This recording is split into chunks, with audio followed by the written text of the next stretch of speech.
Les amis de Georges étaient un peu anards. Ils marchaient au gros rouge et grattaient leur guitare. Ils semblaient tous issus de la même famille, timides et paillards et tendres avec les filles.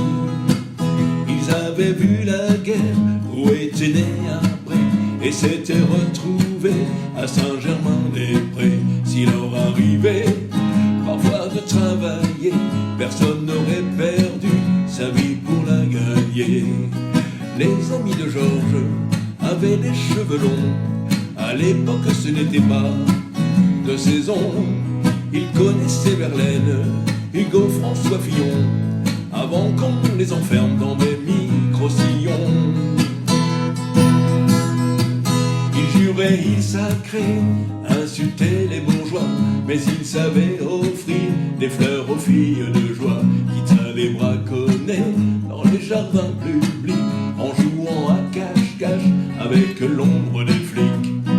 Les amis de Georges, on les reconnaissait à leur manière de ne pas être trop pressés, de rentrer dans le rang pour devenir quelqu'un. Ils traversaient la vie comme des arlequins. Certains le sont restés et d'autres ont disparu.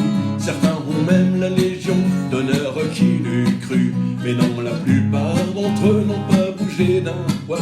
Ils se baladent encore, la tête dans les étoiles. Les amis de Georges n'ont pas beaucoup vieilli. À les voir, on dirait même qu'ils rajeunissent. Les cheveux plus longs, la guitare toujours là. C'est toujours l'ami de Georges qui donne le la. Mais tout comme lui, ils ne savent toujours pas rejoindre le troupeau ou bien marcher au pas dans les rues de Paris, sur les routes de province. Ils revendiquent quelquefois avec des airs de prince, en chantant des chansons du dénommé